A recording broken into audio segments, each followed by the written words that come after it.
Kevin Brown and Amanda Scarborough with you. Alyssa Lang on the field and our wonderful ESPN crew.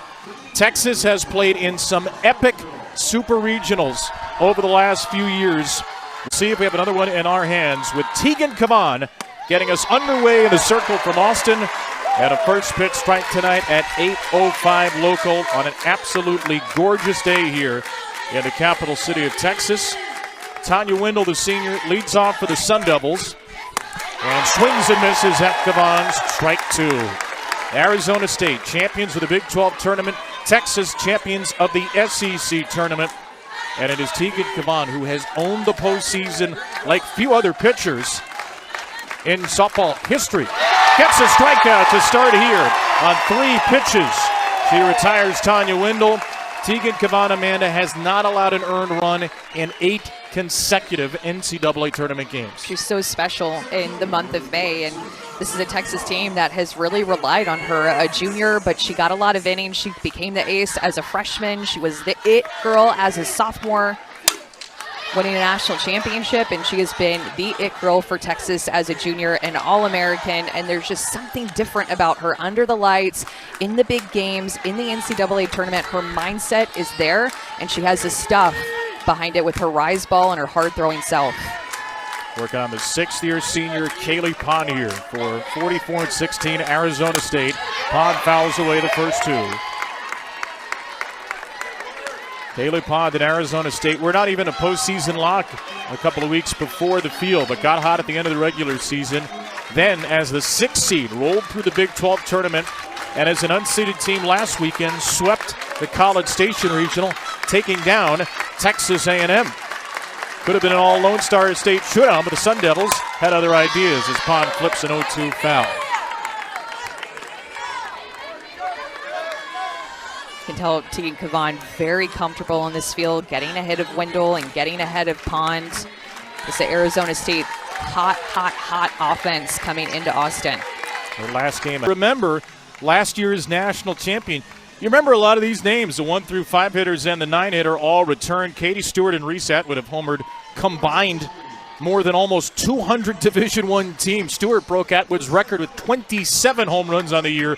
Reese not far behind her with 18. They're going to face a first-team All-American from a year ago who could be an All-American again. Kenzie Brown, a graduate student in her Super Regional debut.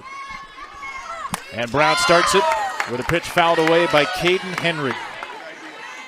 Kenzie Brown began her career at Tulsa, had a 6.78 ERA as a freshman, and 4 years later, Amanda, she is 2 wins away from the World Series. When she is healthy, she's truly one of the best in the country, a senior with experience coming off of a fantastic year last year. And just a pitcher that it's like, if you know about her. Hasn't gotten a lot of the big accolades like the other senior pitchers that get a lot of the attention, like Nyjah Kennedy, like Jordy Ball, like Carlin Pickens, but she is good like them and is just pitching her best this season in the month of May. She'll be headed to the AUSL this year. So find out if you don't know already about Kenzie Brown. Look forward to telling her story as we go throughout this game in this Super Regional.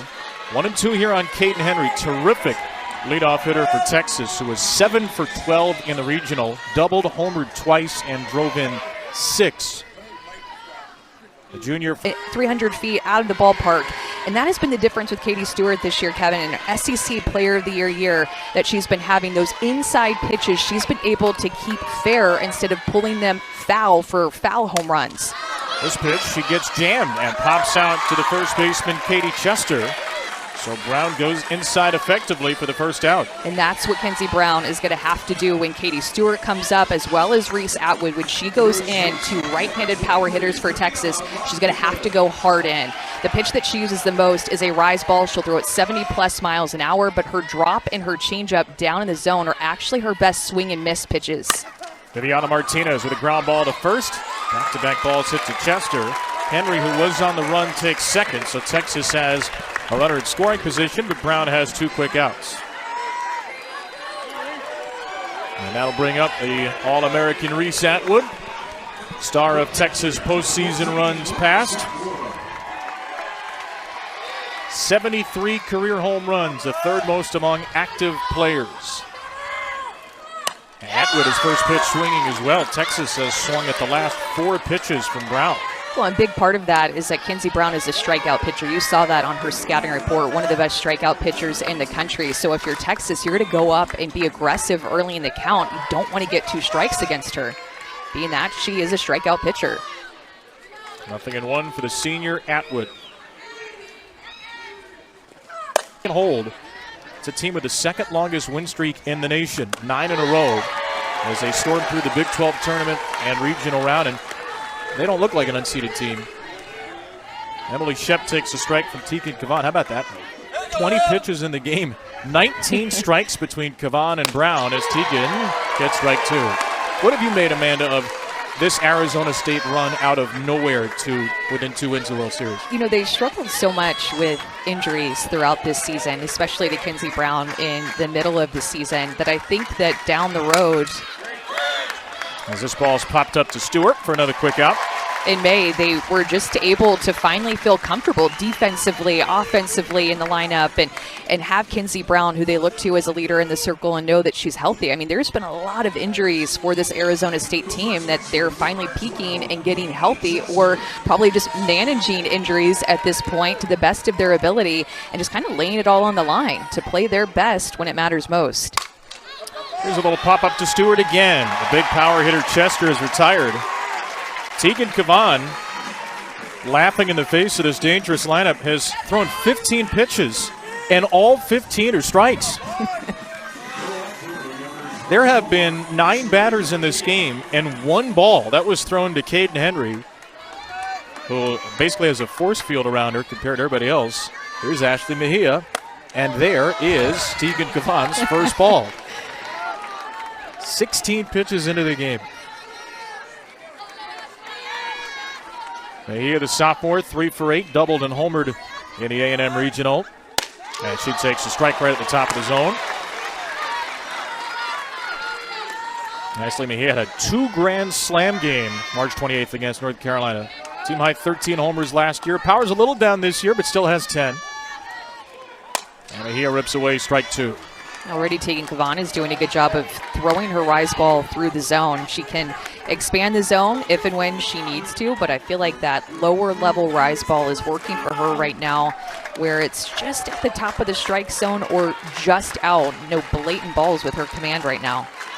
Struck out in the first 2. And Mejia stays alive here. Arizona State, a team that has seen a ton of great rise ball pitchers down the stretch. Some of the Sun Devil players told us yesterday, don't swing where it is, swing where it's going to be. But they have had trouble with Kavan early. So many strikes, Arizona State is going to go into this. Yanixa Acuna, who goes by Yaya, a senior from Tucson, takes ball 1.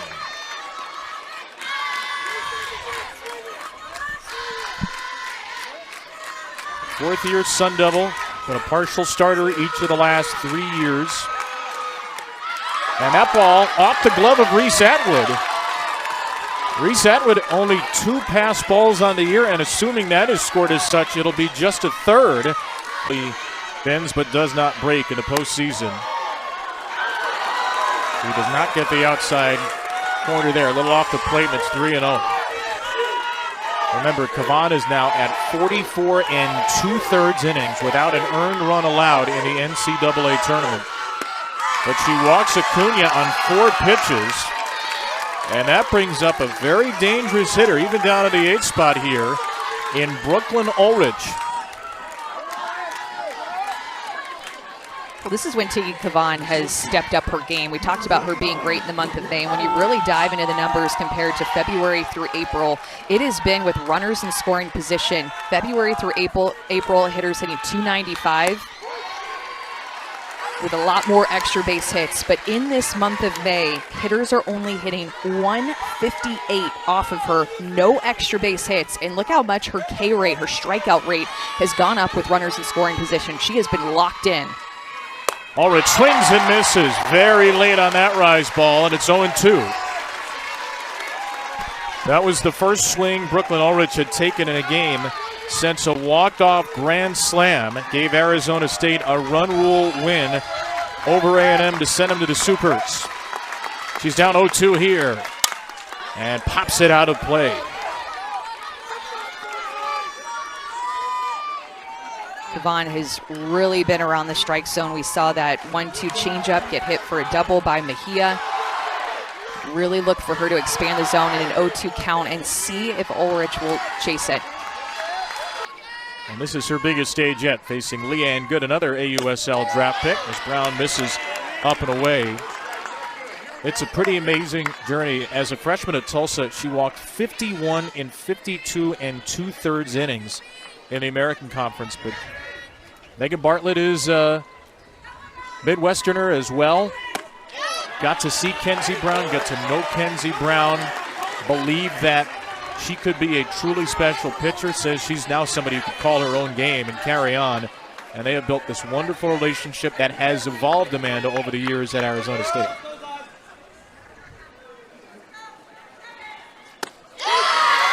Coach Bartlett says that she's known, saw her at camp and just raved about her dad, Andy, and just their great relationship. And Kenzie, we heard her talk about her dad, Andy, as well. Their great relationship all growing up while she was a youth pitcher, just learning her way. 2-1 to Leanne Good here. Is fouled off 2-2. Which she's learned from a lot of men's fast pitch pitchers, and that includes John Barkveld, the now pitching coach for Arizona State. He was a longtime assistant at, not a long time, I guess he was there for a few years at Oklahoma State, but a longtime head coach at the University of Tulsa. So was familiar with Kenzie, had recruited her at Tulsa where she started her career, and they had a relationship. And then Arizona State had a big pickup with him coming over to join their coaching staff. 2-2. Good on the ground and foul. Jeremy Manley stepped away, and Megan Bartlett said, my first phone call was John Barkveld. Both from Indiana, had a connection. John had been retired from Oklahoma State and still worked with Team USA, but Megan Bartlett said it was actually a little bit of an easier sell than I thought. He was excited to get back here, and particularly to work with Kenzie Brown. The 2-2 is high, 3-2 on Leanne Good. Yeah, she gave a lot of credit to Jeremy Manley, who you mentioned doing a great job of developing her while Coach Manley was on staff. And then John Barkveld is just a great pitch caller, and he's seen this Texas team a lot at his time when he was with Oklahoma State. Here's the 7th pitch to Good, leading off the second. Leanne takes ball 4. Leadoff walk for the Longhorns. You can see the freshman Hannah Wells here, the Texas designated player. Wells with a big swing. Yeah, it's a matchup that might send a little shiver down the spines to some Texas fans. And Mike White knows John Barkveld very well from their time together. We're teammates at one point playing men's pro fast pitch. We're opponents, and obviously a lot of battles between Texas and Oklahoma State.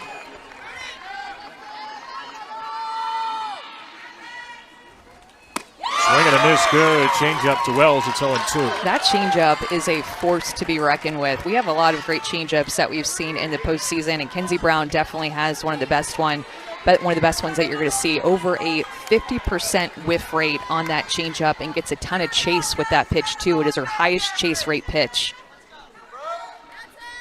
0-2 for Wells. It's too low. It's kind of like eerily quiet in between pitches, isn't it? For how intense of a game this is and how big of a crowd that's here at full 360 around the field. In between pitches, it gets so quiet. Now it's ramping up a little bit. Wells down to third. Emily Shep throws her out. But that advance is good for the Longhorns. Mike White has those World Series winners of the top 5. And now 3 straight freshmen, Wells, Alyssa Sneed, and J.C. Nichols. Well, as a freshman, when you're going up against a pitcher like Kenzie Brown, it feels different. You know, these fantastic All-American pitchers that we have that are all seniors, and just even Kavan being a junior, it's not an easy task for them. And this is a Kenzie Brown who is pitching her best of the season, and you can see it in her ERA. When you go month by month in the breakdown, she started out in February just over a 2 ERA, and you can tell that month of March was when, health-wise, she started to struggle a little bit more, but then April brought it down, and then look at her ERA in the month of May. 2 earned runs, 10 innings in the regional. On that. Nasty pitches by Brown in the early going. And now 2 down for the freshman J.C. Nichols. 7 out of 8 first pitch strikes for Brown, who jumps ahead of Nichols, currently on a season-high 6-game hit streak. Had a great regional, had a great SEC tournament as well.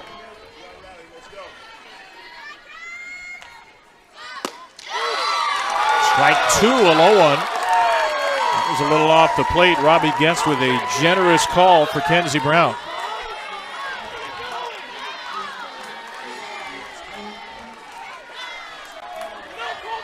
Third straight 0-2 count after the leadoff walk. And Brown gets out of it. The winner of this Super Regional will face either Oklahoma or Mississippi State, or Florida or Texas Tech. Mississippi State shocking Oklahoma today. Oklahoma's first Super Regional loss in 19 games, and you had Texas Tech blowing a 7-1 lead, then rallying back to beat Florida on a 2-run 7th-inning homer by Florida transfer Mia Williams. Incredible drama in the early games today in Arizona State and Texas. Scoreless through 2 in one of our nightcaps. Tegan Kavan 0-2 on Tiare Ho-Ching, sophomore second baseman. Great crowd here. A lot of burnt orange. Some maroon and gold, though, right above the Arizona State dugout. The Sun Devil fans who have been used to traveling in the postseason. Check swing by Ho-Ching. She did 2 homers in the regional. Hit all of the lineup this year by Kavan on a ground ball that landed. And you feel rushed to pick it up and make that throw, but Ho-Ching ends up at second base to turn over the ASU order. Number 44, Tanya Wendell. Tanya Wendell does not have a sack bunt on the year, but Texas expects her to, and Wendell does square on ball 1. You don't sacrifice much when you hit .398 with a .486 on-base percentage.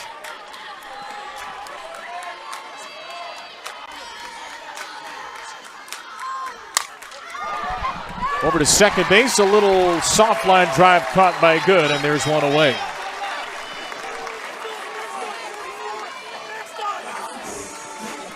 So we'll see if Kavan can work around her first error of the season. That's a good start, but some big hitters here. Kaylee Pond, the only Sun Devil to start all 61 games this year. Pond's 15 homers are second on the team, and she is an on-base machine. 42 walks lead the team, hit by 13 pitches as well.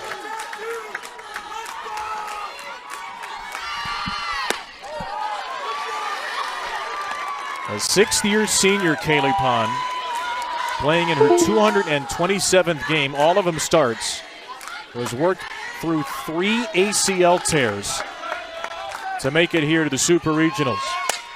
Out of play, blasted, it's 2-1. It's truly unimaginable to think about being a high-level Division I athlete, and you've gone through 3 ACL tears, and yet here Kaylee Pond is just a fierce competitor, has been through a lot with those injuries, but just always finds a way to work herself back in and rehab it and compete to get back out on the field. Pond with a fly ball, left side, and foul again. You know, talking to Kaylee about her perspective on those 3 ACL tears, pretty incredible. She said, look, honestly, I'm grateful for it. If it wasn't for those injuries, it wouldn't be this timeline. It wouldn't have led me to play with my beautiful teammates, as she called them. She said, I wouldn't be a Sun Devil if that wasn't part of my journey. Just amazing perspective. On her 3rd school as well. As she slaps this ball into left field, Sneed, the freshman, will get there in the corner. Well hit, but out number 2. Arizona zone and seeing those pitches well. Here's Samantha Swan. Runner at second is Ho-Ching. Kavan zips in a strike right on the outside corner or thereabouts to Swan. A perfect pitch to jump ahead of the junior who broke the Arizona State doubles record this year. 21 of those, 50 RBIs, and Swan, they've gotten a piece there, strike 2.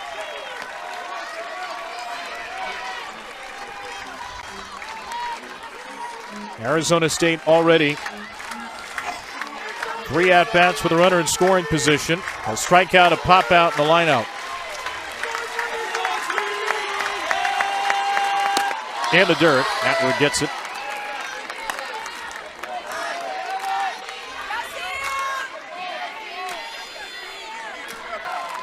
a hit with runners in scoring position off of Kavan, which she's just been so good recently in those times.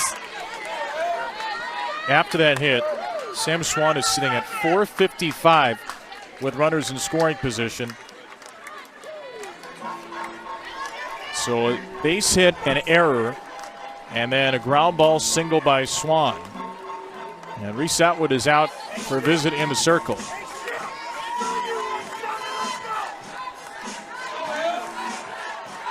Arizona State with the first run of this Super Regional. Remember, that earned run streak for Kavan stays intact because of the error she committed. At the moment, that is an unearned run. Of course, Emily Shep could change that with a hit. She fouled out to first. And she takes ball one. These at bats by Arizona State in May. I just really can't get over this momentum that is behind the backs of these Arizona State players. And you see it in the circle with Kenzie Brown. You see it with their offensive numbers in the month of May. Could change up there to get a swing and miss. But ASU in the month of May hitting close to 400. 8 different players have hit a home run in 8 games in the month of May. They've hit 16 home runs with 32 extra base hits. This offense has been on fire.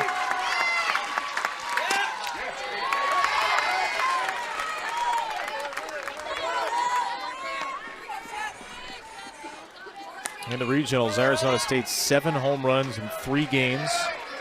Outscored opponents 21-4. Run ruled Texas A&M, who was the host team, and the 15th seed in the finale 9-1. 1-2 pitch. Strike 3. So game 1 this year. Ashton Maloney leads off in the third against Kenzie Brown. I mean, Texas won the national championship last year, Amanda, after losing game 1 to Clemson. Clemson had runners at second and third, nobody out, with a chance to walk off game 2.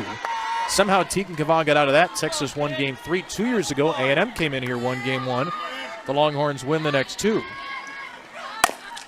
a ball slapped through the box. Here's a base hit for Maloney. And Texas has had the leadoff runner on in all 3 innings. Yeah, Coach White did say he still believes game 2 is the more important game. 16 for 16. Peyton Henry fouls away a bunt. Mike White is tied with Oklahoma's Patty Gasso for the longest active streaks, making 16 consecutive Super Regionals. Those are also the longest streaks in Division I history. And Texas has now made 7 straight Supers, second only to the 16 of OU. On strikeout, Henry, who reached on an infield hit to lead off the game for Texas, and takes ball 1. Remember in 2022, we mentioned that unseeded Texas team. Megan Bartlett, Arizona State head coach, was an assistant on that team. That Texas team had to win a winner-take-all elimination game in the regionals in Washington. Super Regionals, lost game 1 at Arkansas, had to win the next 2. Won a handful of elimination games in the World Series that year. They won on this magical run all the way to the Champ Series.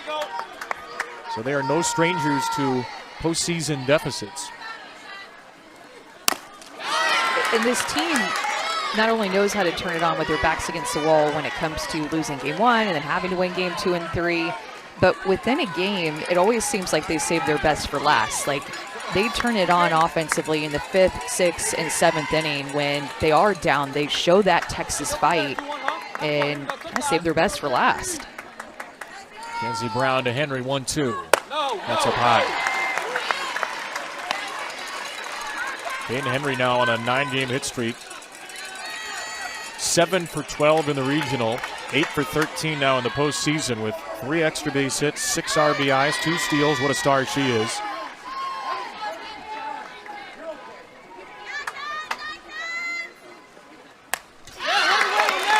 Peyton Henry can get a little forgotten sometimes behind Katie Stewart, Reese Atwood, Tegan Kavan, but top 7 in the SEC in average hits, doubles, and led the conference in steals.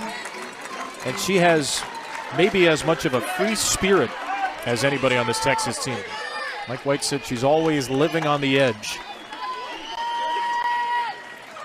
Henry strikes out here as Brown zips one up and in to pick up her 3rd strikeout. Velocity 70 miles an hour up in the zone with that rise ball. Here's a big batter, Katie Stewart. That thing had some ridiculous movement to it. Started away, almost hit Stewart in the midsection. A single season home run leader in Texas history. The SEC Player of the Year as well. Stewart with a tried to shallow center. You could see how deep Pond was. Basically playing up against the wall. She comes in to retire Katie Stewart, who has seen just 3 pitches and is 0 for 2. And getting some pretty weak contact from Katie Stewart when it's all said and done, and you know what she's capable of hitting the ball 300 feet over the 8 with runners on base. There's Vivi Martinez, grounded out to first. Henry a leadoff single, good a leadoff walk. Maloney a leadoff single. Texas 0 for 8 otherwise. New strikeouts for Kenzie Brown, bearing down with some early traffic. She stranded runners at second and third already, respectively.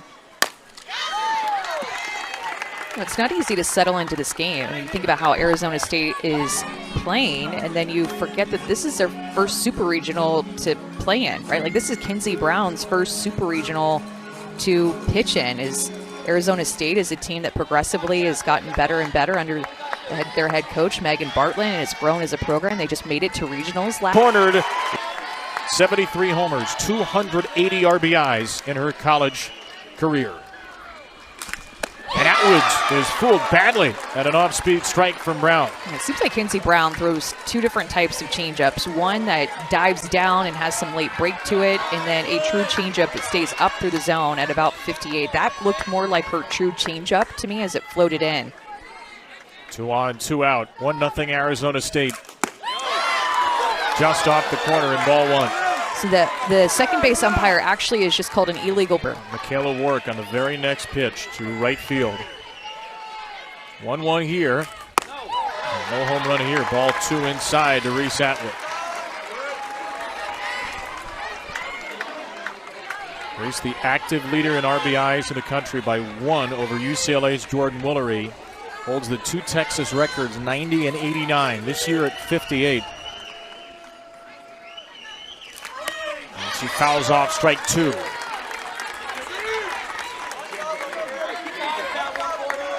One of only 2 seniors, or 3 seniors, beg your pardon, in the Texas lineup. Atwood, Good, and Maloney.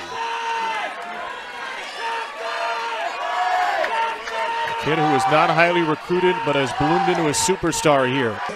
The overall national number 2 seed in this tournament this year, a team that has all the experience. This Texas team, so many familiar faces that have been here before compared to Arizona State, who hasn't.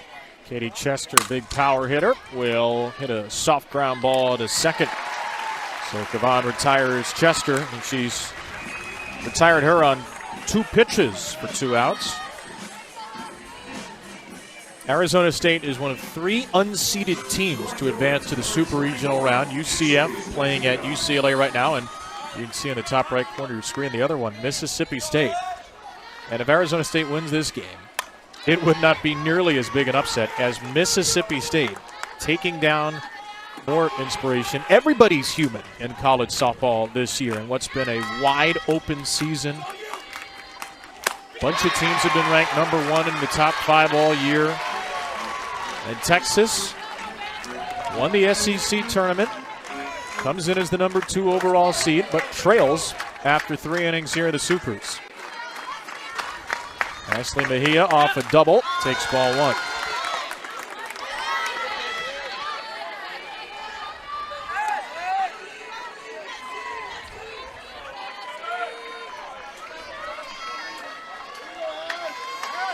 Another one with her rise ball competition. She got hit a little bit.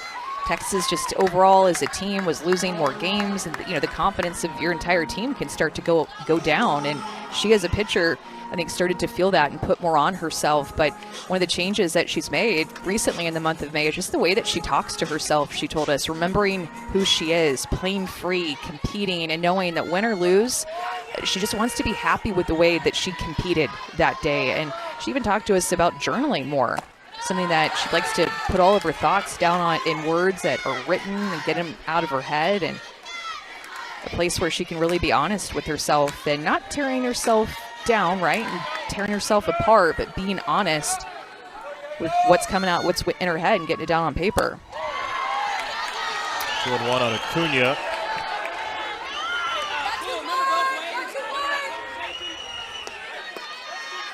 Yaya Acuna walk her first time up. Kavan in search of her second 1-2-3 inning. Slap to the left side, she won't get it. Acuna, the senior in the 7th spot. On with 2 outs. First pitch change up to Brooklyn Ulrich, who's seen 5 pitches, all strikes. Ulrich, 407 hitter this year, went ahead in the count. 204 when behind. She has been behind every pitch. This ball is hit well down the line and left. Into foul ground, though, for strike 2. Well, against a pitcher like Tegan Kavan, who's just more of that shutdown pitcher with 2 strikes, it just is even tougher. I mean, in pitchers' counts, hitters hit just 135 off of Tegan Kavan, and this right here is definitely a pitcher's count up 0-2.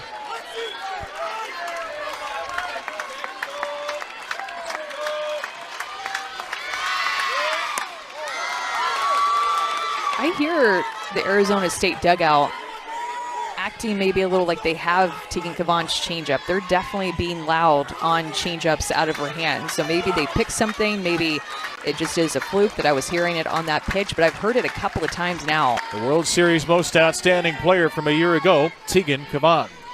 Here's Leanne Good, who made that great play Alyssa referred to. And Good takes one wide. The senior to be followed by the freshmen, Hannah Wells and Alyssa Sneed. 5-6-7 for the Longhorns, the defending national champs, 45-10 on the year, 16-8 in the SEC. Won the SEC tournament as the number 4 seed. Well then. Interesting show of bunt there, too. Looking at Katie Chester, the first baseman, maybe trying to sneak a bunt down the first baseline. Couple of unexpected things on that pitch. Almost hit Bevo right in the nose. Good swinging away here on strike 1. Leanne Good, SEC All-Tournament team. One of 2 Texas draftees along with Reese Atwood. Now Good shows bunt again, and that's strike 2.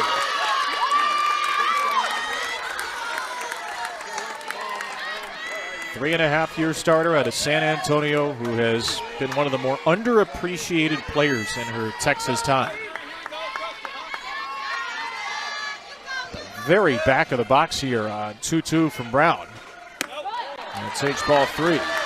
Kinsey Brown's really moving the ball around. You know, she's not staying in one place too long. She's not relying too much on her rise ball or too much on her changeup. There's just a lot of different mixes going on here that she's throwing at these Texas hitters. Good let off the second with a walk and sprays away a likely ball 4 here to start the 4th.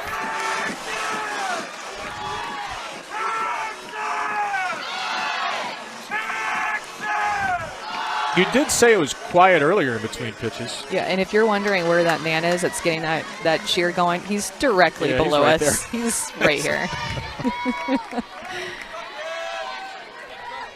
Second full count for Good.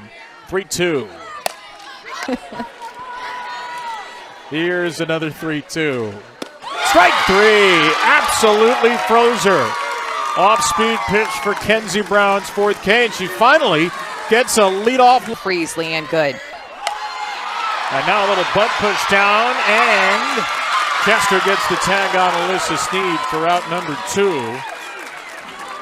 But the stadium still shaking a little bit from just 2 years ago. And a 1-1 game in the 4th. That's a way to have your teammates back. You know, we talk about the experience that this Texas team has. A lot of seniors and juniors that have been to the World Series multiple times, including Leanne Good, who led off this inning striking out looking. And then Hannah Wells, first pitch of the at-bat, has her teammates back to tie up this game.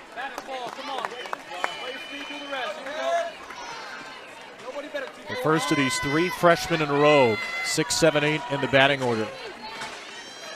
We talked to some Texas players yesterday, and Reese Atwood said, I think we are more talented and deeper than last year. And these 3 freshmen are a big reason why some of the Texas players believe that. Longhorns return 13 players from the national championship team and added not really Super Regional state inning. Held off Oklahoma in the 7th, 11-9. The Bulldogs unseeded. A team that had been lifted up by its pitching down the stretch gives up 9 in the circle and scores 11, Amanda. They beat Oklahoma, who hadn't lost in the Super Regionals in 11 years. It was a head scratcher probably if you just looked at the score or saw that Oklahoma was ahead, thinking that, oh, maybe let me go find another. 2 in the 9th. Capitalizes on that mistake. Ho Ching is 9 for her last 16 now. And a hit streak of 6 games with a 2-for-2 night to open this Super Regional. Remember, it's a best of 3. Tomorrow night will be over on ESPN. First pitch scheduled for 8 Eastern, 7 Central. Tied it in the bottom of the 4th. Tegan Kavan, I want to be using my best stuff right now. Make them prove that they can hit my rise ball, not my secondary pitches at this point in the game. There's her rise ball there. So that Patty Ruth Taylor just went out to calm her down and talk to her about the game plan. But I would use her rise ball more until Arizona State proves that they can hit that pitch. Got a pinch runner at second, Corey Shull, with a strike on Kaylee Pond. Pond takes off the corner for ball 1. Well, there is Shull, the first substitute used in a game. And a run for Ho Ching at second. Wendell behind her at first.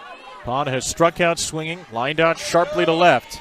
And she takes a change up here for ball 2.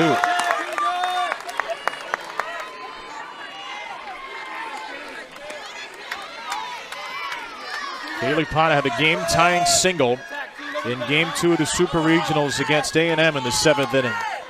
The biggest hit of her softball life. This is slow ground ball foul. Back-to-back change-ups from Kavan. Yeah, Arizona State is a home run hitting team. We talked about their team hitting for a high average, scoring a lot of runs, but they're really close to that 100 home run mark as a team. They're just 2 away at 98. You got to be careful. The 2-2.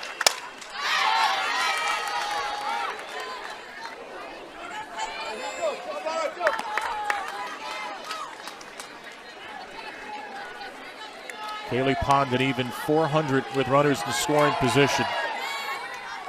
Her first 2 years at Iowa State was hurt as a freshman. All Big 12 freshman team as a redshirt. 3 years at Cal, got hurt another ACL tear, her first one. Had a good next 2 years. Her third school, her 6th year, and her biggest game of her softball career. Way upstairs, and it's 3-2. I know that was way up, but I kind of like it. I like that it moved her eye level even more up and to remind, hey, I have this rise ball. It's going to be here. I'm going to make you show patience and be selective to lay off of it, and I might go down the zone with something else. That's exactly what she does. Gets a ground ball to Good, who can only go to first. Arizona State moves both runners up. Second and third with 1 out on a productive play. Very hard in the first as well. There is a base open. And Kavan will go down and in. I know this is a very important moment in this game, but I wanted to take this moment to point out that Sam Swan is the catcher for Arizona State. She's 5'3". The difference of Reese Atwood and Sam Swan, who are both catchers. Reese Atwood is 6 foot tall, even in a squat, but there's not a big height difference there. Way outside, Swan chases strike 1. Started a little at first, at third, and left even a game. Tegan Kavan, that was a little bit longer.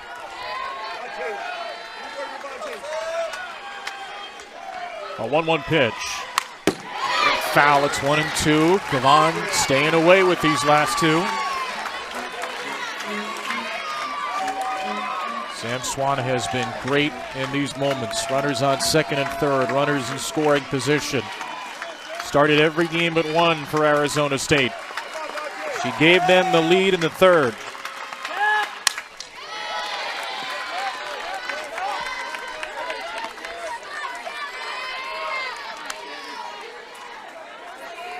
Sam Swan was checking back in with the home plate umpire, Robbie Guest. I think just asking him, would that have been a straight call with 2 strikes, just checking in on the zone. Team to beat her after all the powerhouse teams and highly seeded teams from a year ago. This unseeded team playing with absolutely nothing to lose from the desert. Emily Shep with a pop out to second, and there are 2 away. Pinch runner, by the way, Nahanda Lewis into the game for Swan.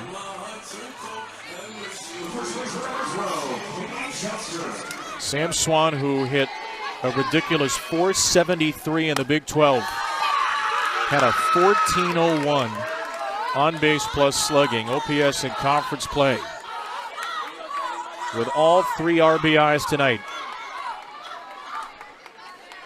Now Katie Chester, the home run leader, takes ball 2.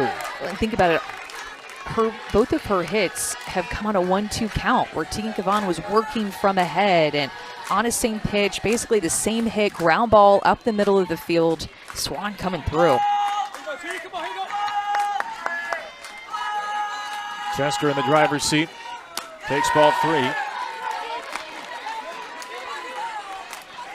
The first earned runs allowed by Tegan Kavan in the NCAA tournament since May 24th last year, Game 3 against Clemson on a Maddie Moore 4th inning RBI single.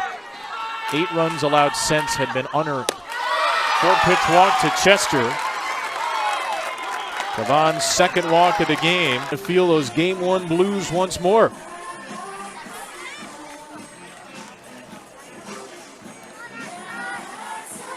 Could it be yet another Game 1 Super Regional loss for Mike White? His teams have lost the last 7 Super Regional Game 1s in which they played.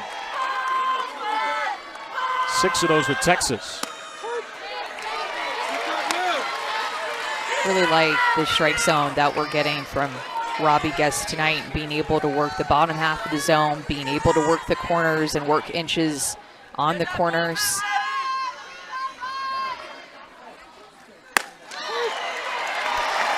Speaking of corners, 0-2 on Ashley Mejia. Back-to-back pitches that just painting the corner and being able to get the call. So Ashton Maloney leads off for Texas in the 5th.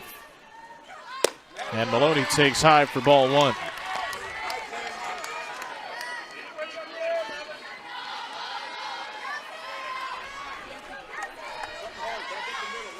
And here are the Longhorns. 9 outs to go, long way, but down 3. Remember, they have lost their last 6 Super Regional Game 1s in the last 6 years.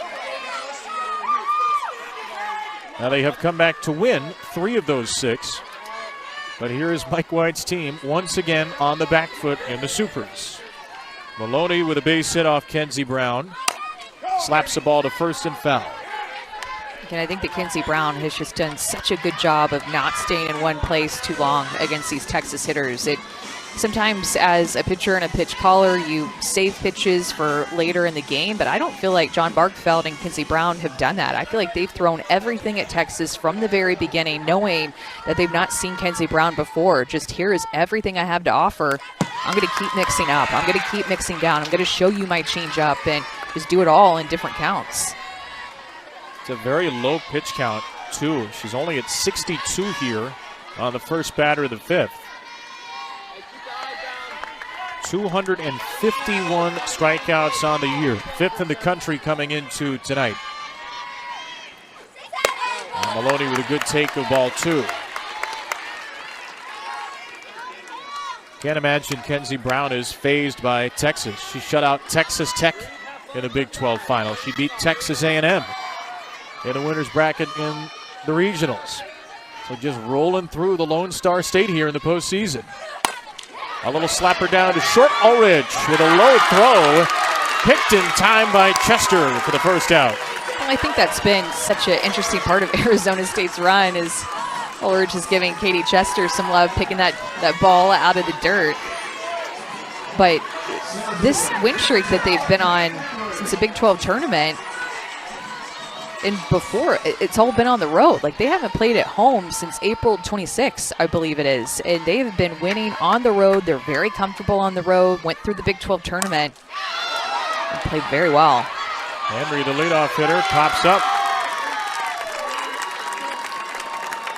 When you think about the opponents that they played in the Big 12 tournament, they took down Arizona, Oklahoma State, Texas Tech. They took down the top 3 seeds in the tournament to win that Big 12 tournament. And a couple of those teams are super regional teams. Arizona, a very quality team that pushed it to Game 7 in the regional finals. Then, of course, took down number 15 national seed, Texas A&M. They're the second 6 seed ever to win the Big 12 tournament. Kansas did it in 2006. And the first team to beat, as you mentioned, the top 3 seeds on the way to the title. Stewart, seen just 4 pitches in a game. Popped out on the first one, flied out on the second one and the third.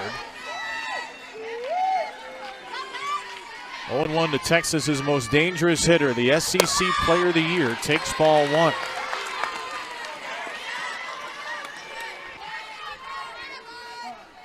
The one thing that I'd want to see from Texas's hitters this 3rd time through the order is just to be a little bit more patient. They've been really aggressive. 12 of the 20 batters that have come up to the plate have swung at the first pitch, helping Kinsey Brown out a little bit at times, chasing. Nice change up there, my goodness. Do you think that's a Texas team that doesn't want to strike out? I did initially think that, thinking, okay, strikeout pitcher, not wanting to get 2 strikes. Just thinking that that's going to be the best pitch throw in the upper 50s. There's a ground ball toward the middle from Yaya Acuna. She is called out at... It's great to see Vivi Martinez back after knee injury. She lost all of last year and had to be a spectator during the Longhorns World Series run. And she is the rock in the middle of the infield again.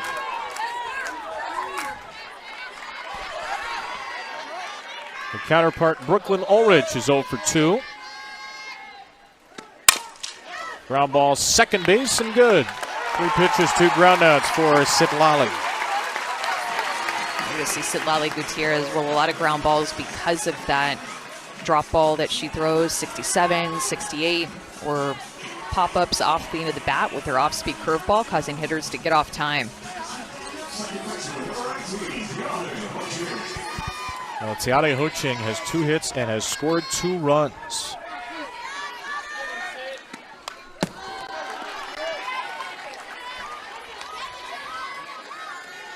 Her position has scored 2 runs anyway. The pinch runner, Shell, scored for her the 5th time. But out of the 9th spot, great production from the sophomore from Long Beach, who's now 6 for 9 in the tournament.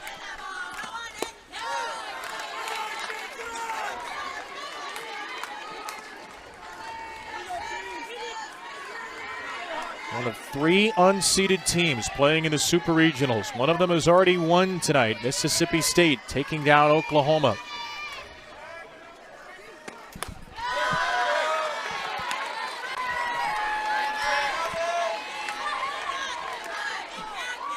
Teams that have met 3 other times in the NCAA tournament. Texas hosted Arizona State in its first ever tournament game in the '98 Regionals. Twice in the World Series since then. Swing and a miss by Ho-Ching, 2-2.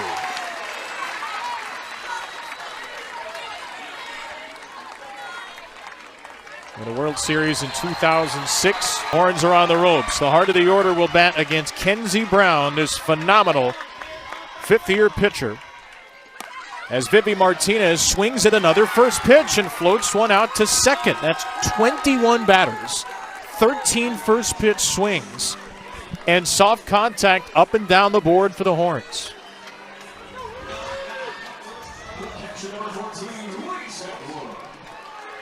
$15 out of 21 first pitch strikes for Brown as well, who will face Reese Atwood for a 3rd time. Another first pitch swing and another strike. Well, she looks a little nervous right now. I know. I'm nervous for her, actually. Oh, yeah. They're coming to take it away, just as a just as a follow-up. I'll take this one away, too. That would hit a hard line drive to left center field, flagged down by Kaylee Pond in the third with 2 on, 2 out. Ended. Throws it again to good and gets strike one.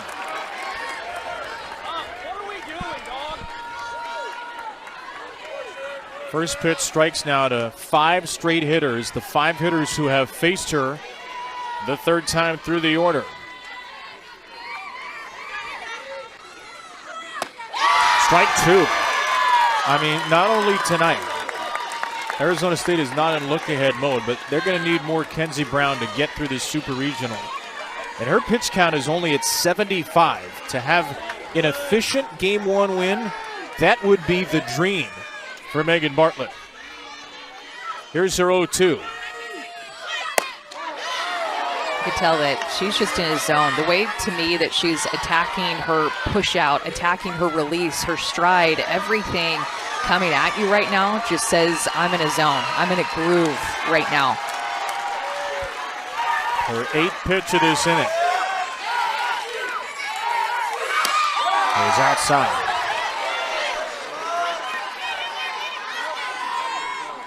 Opening day this year, she struck out 13 Oklahoma Sooners. Most any pitcher struck out against OU in 7 years. And she hadn't changed much since then. Central tomorrow as the Red Raiders look to make their way to the World Series as an 11 seed against the 6-seeded Florida Gators. Very similar to what they did last year, going into Florida State and sweeping the Seminoles. 4-1 Arizona State here. The unseeded Sun Devils 3 outs away from taking a 1-0 lead in this best-of-3 Super Regional in Austin. Kevin Brown, Amanda Scarborough in the booth, Alyssa Lang down on the field, and our fantastic ESPN crew here in Austin. Remember, Texas has, in the last 6 seasons in which there's been a Super Regional, lost Game 1, and there is Kenzie Brown, who looks as unfazed as anybody in the building.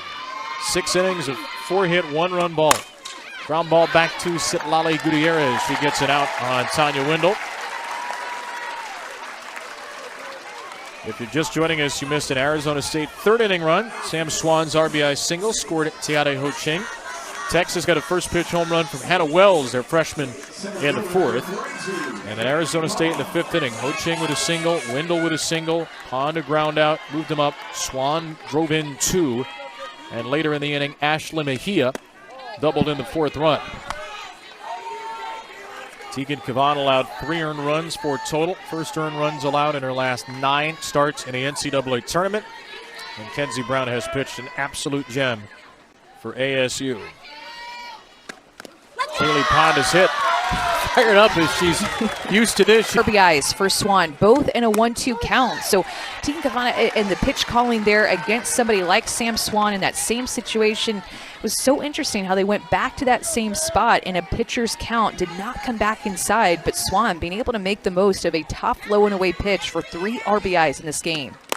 Saw Patty Root Taylor, the Texas pitching coach. You have Mike White, one of the great men's fast pitch pitchers of his era, and Tegan Kavan. There's a real pitching brain trust here that's led Texas to be one of the best pitching programs in the country.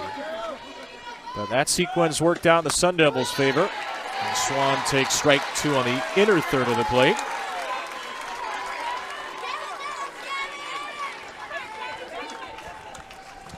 Sam Swan from just down the road here, Georgetown, Texas. And strikes out. Finally, a 1-2 pitch against Swan goes Texas's way. They were stubborn. They stayed outside. Get the chase and work from ahead to get the chase well off the plate that time. In the bottom of the 7th, Texas will have Wells, the home run hitter for the 4th, Sneed and Nichols. Their Game 1 hopes are going to rest on 3 consecutive freshmen, barring a pinch hitter. Swing and a miss by Shep. Citlali is really spinning the ball tonight. Quiet night for Emily Shep. Struck out for only the 10th time this year. 61 games, 59 starts. Slaps the ball down to third. Nichols will bat third in the bottom of the seventh. Upper hand in this Austin Super Regional best of three. Hannah Wells does lead off in the seventh inning. And takes a first pitch strike. First pitch strikes have been in abundance for Brown tonight. 18 for 24. The only first pitch that damaged her was the Wells home run in the fourth. Just her 80th pitch of the game here. And he's chased and missed for strike two. I like that she's not scared to go back to that changeup. Getting the chase, falling off the table, working from ahead again. Wells a ground out to third and a home run in an 0-2 cavern. Did she go? No. Matt Dial says it's a check swing. And here's Kenzie Brown's 1-2 in her Super Regional debut. It's way high. A complete game 2-1 win over Arizona started her Big 12 tournament. Held the Wildcats without a leadoff hitter. Came back in the title game, shut out Texas Tech, struck out 9. A big game pitcher. 3 straight. Texas is going to use a pinch hitter here, Taylor Anderson, a sophomore from Dripping Springs, Texas, who does not have a lot of at-bats on the year.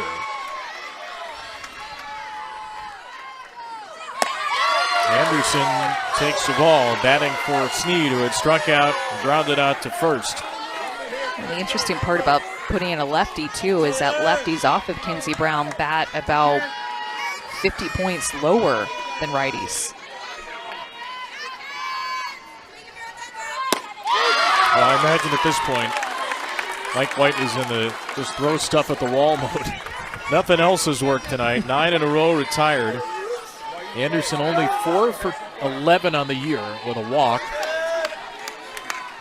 Transfer from Oklahoma State. Will stop one foul. It's 1-2. Texas needs 2 base runners here. Top of the lineup is still several batters away. This is the 7th spot.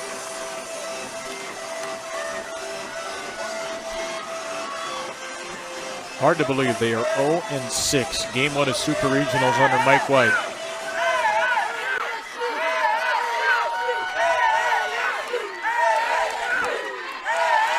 One-two pitch.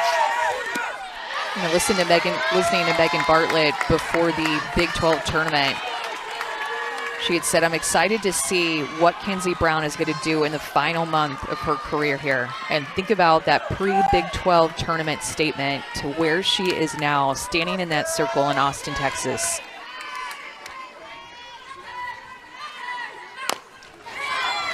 Think about where Arizona State is. Now, they had a losing record in conference play, 11-13. 2 years ago, that conference record was 3-21. This has been almost a total rebuild for Megan Bartlett. Took over after Tricia Ford went to Texas A&M. Her 4th year, and she is in the Longhorns the 3rd time through, 10 in a row. J.C. Nichols inside of the freshman. Nichols and Maloney have to reach for Caden Henry to have a chance to tie. But Texas has not had back-to-back hitters reach the entire night in 25 plate appearances against Kenzie Brown. A long way from Lake City, Illinois, in her hometown of about 60 people.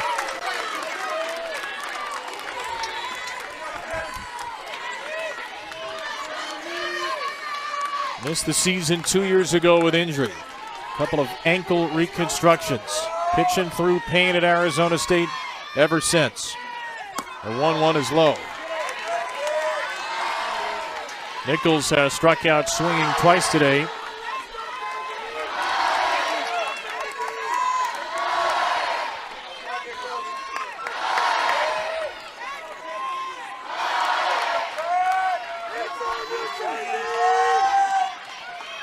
The 2-1 pitch. Shot foul. And the Longhorns have there's one arrow left in their quiver.